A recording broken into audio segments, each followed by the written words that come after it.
친일파라는 용어는 그 어원적 의미에서 일본과 친한 일파 또는 정파를 의미한다.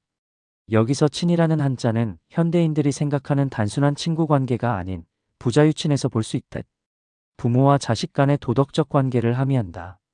이는 단순한 우호 관계를 넘어 위계적 복속 관계를 내포하는 개념이었다.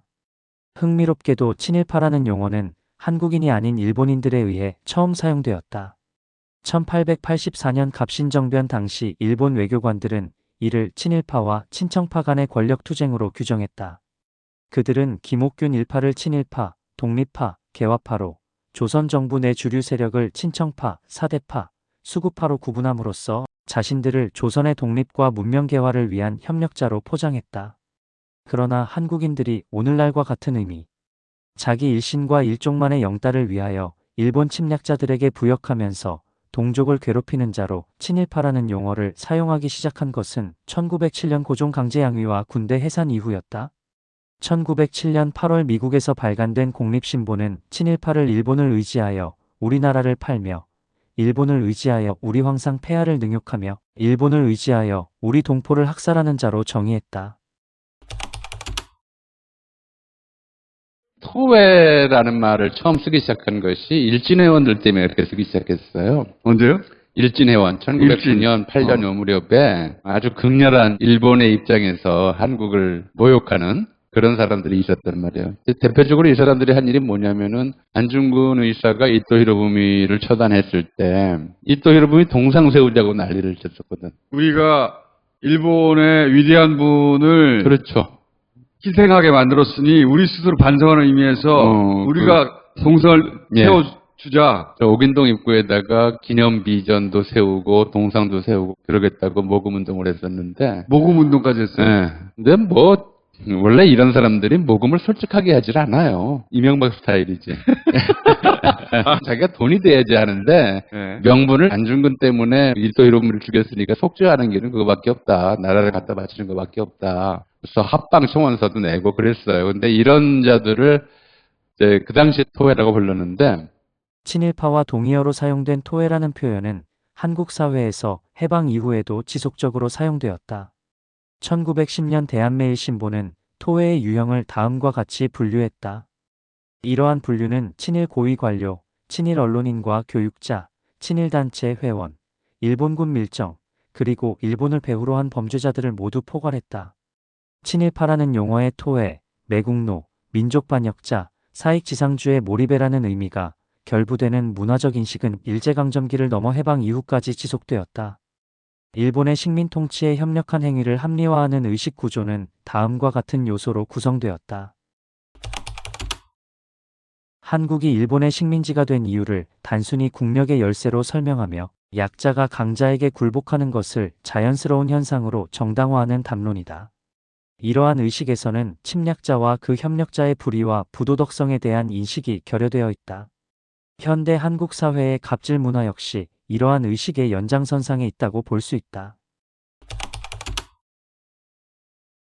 힘숭배의 이면에는 약자에 대한 혐오가 자리한다. 이러한 의식을 가진 집단은 사회 문제의 원인을 약자들의 과도한 욕망에서 찾는다. 일제강점기의 친일 부역자들이 일본 통치의 잔혹성은 외면하고 한국인의 저항만을 문제 삼았던 것과 현대의 특권층이 재벌의 전횡은 무시한 채 최저임금제를 비판하는 현상은 동일한 의식구조의 발현이다.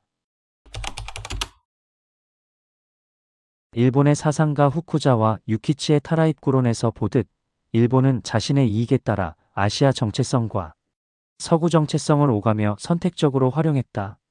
일제강점기 친일 한국인 엘리트들은 이러한 모델을 차용하여 일본인을 대할 때는 한국인의 대표로, 한국인 대중을 대할 때는 준일본인으로서의 이중적 정체성을 구축했다. 이러한 정체성의 혼란은 현대 한국 사회에서도 의도적 이중국적자의 존재나 자칭 애국 세력이 타국의 국기를 들고 시위하는 현상 등으로 여전히 관찰된다.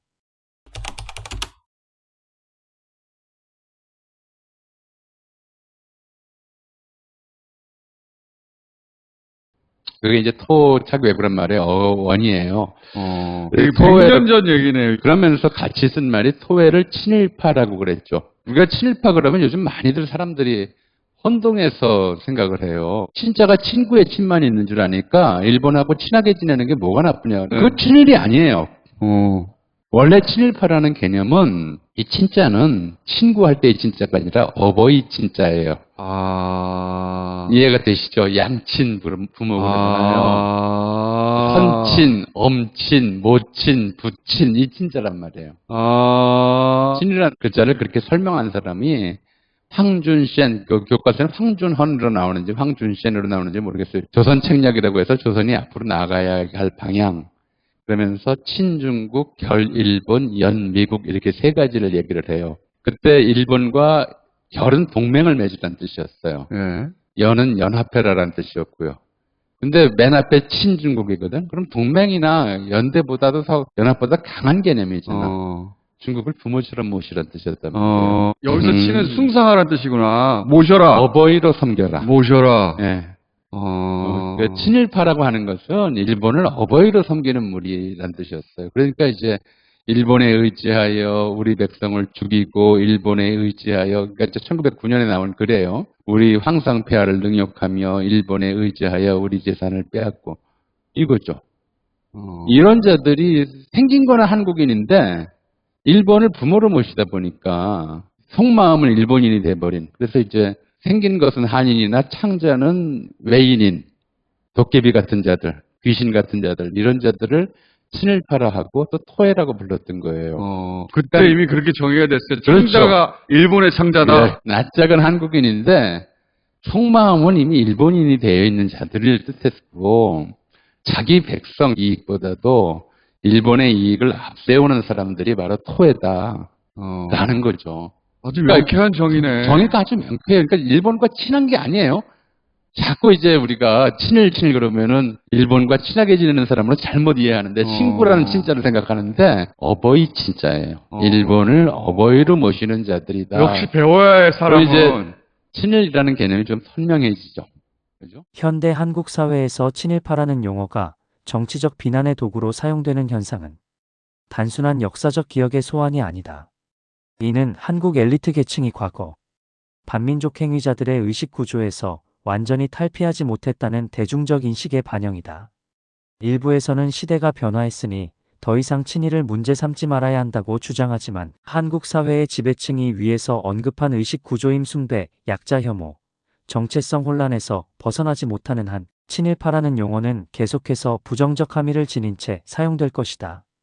반민특위 활동의 좌절로 인해 새로운 대일관계 속에서 친일의 개념을 재정립하지 못한 역사적 경험은 이 용어가 지닌 부정적 함의가 단순한 역사적 유물이 아닌 현존하는 권력 구조의 문제로 남게 했다.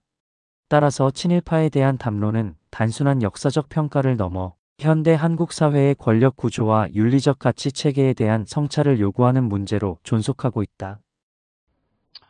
그러니까 첫 번째는 그거예요. 식민지 시대부터 이제 친일적 사고가 굉장히 뿌리 깊게 내려오면서 한편으로 전승되면서 일본과 한국은 공동 운명체다라고 하는 생각, 일본 중심으로 세계 지도를 보는 관점 이런 것들을 가진 사람들이 일부 있어요. 이게 첫 번째고요. 두 번째로는 친일과 또 바로 연결이 되는 것인데 저도 초등학교 때 지도 그릴 때 휴전선 부분만 딱 그어놓고 아래쪽은 파란색, 그 위쪽은 다 빨간색이야. 북한도 빨간색, 중공도 빨간색, 소련도 빨간색. 접근하면 안 돼요. 상상력도 그쪽으로 가면 안 돼. 미국이나 유럽의 어느 도시들, 나라들 어렴풋이든 상세히든 위치가 그려져요. 영국의 수도는 어디이고 독일의 수도는 어디이고. 근데 우리 의식 속에서 중국, 러시아 쪽은 그래도 많이 가는 편인데도 아직도 지도가 조밀하지 않아요.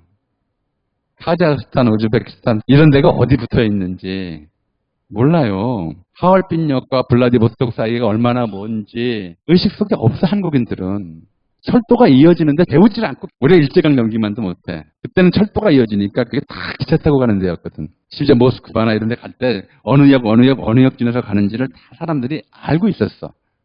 모스크바 유학 간 사회주의자들 많았거든. 어디에서 갈아타고 어느 역에 쓰는지 어느 역에서 편지하는지를 다 알고 간다고요. 지금의 한국 사람들은 이 만주로 이어지는 철도 연선의 도시들이 어디 있는지를 아무것도 몰라요. 상상을 안 해.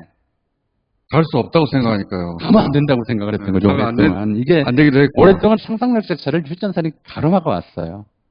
휴전선이 상상력을 끊어놨다고요. 저기를 이으면 얼마나 큰 시장이 생기는지, 얼마나 넓은 곳으로 갈 수가 있는지, 우리가 모르던 세계가 얼마나 넓게 열릴 것인지 상상도 안 하는 거예요.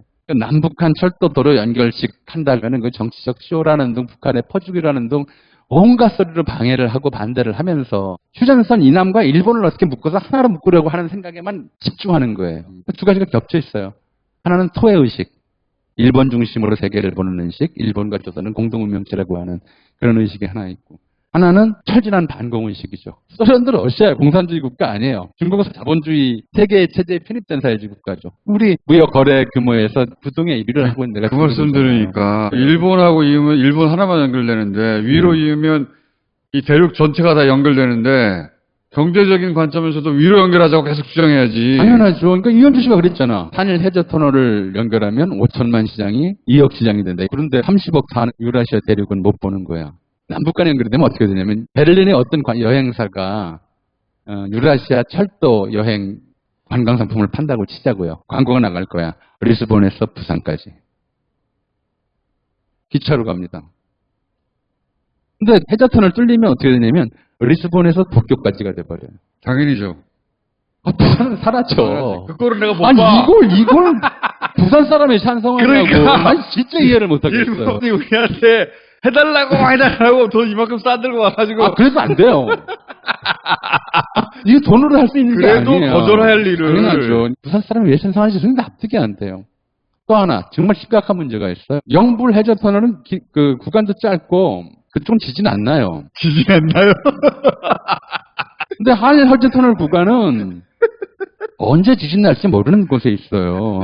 해저 지진 한번 일어나 봐요. 어떡할 거예요? 부산 시민들을 바보 취급하는 거죠. 교수님 부산 다녀셔야 되겠어요. 여기까지 하죠. 예. 감사합니다. 네.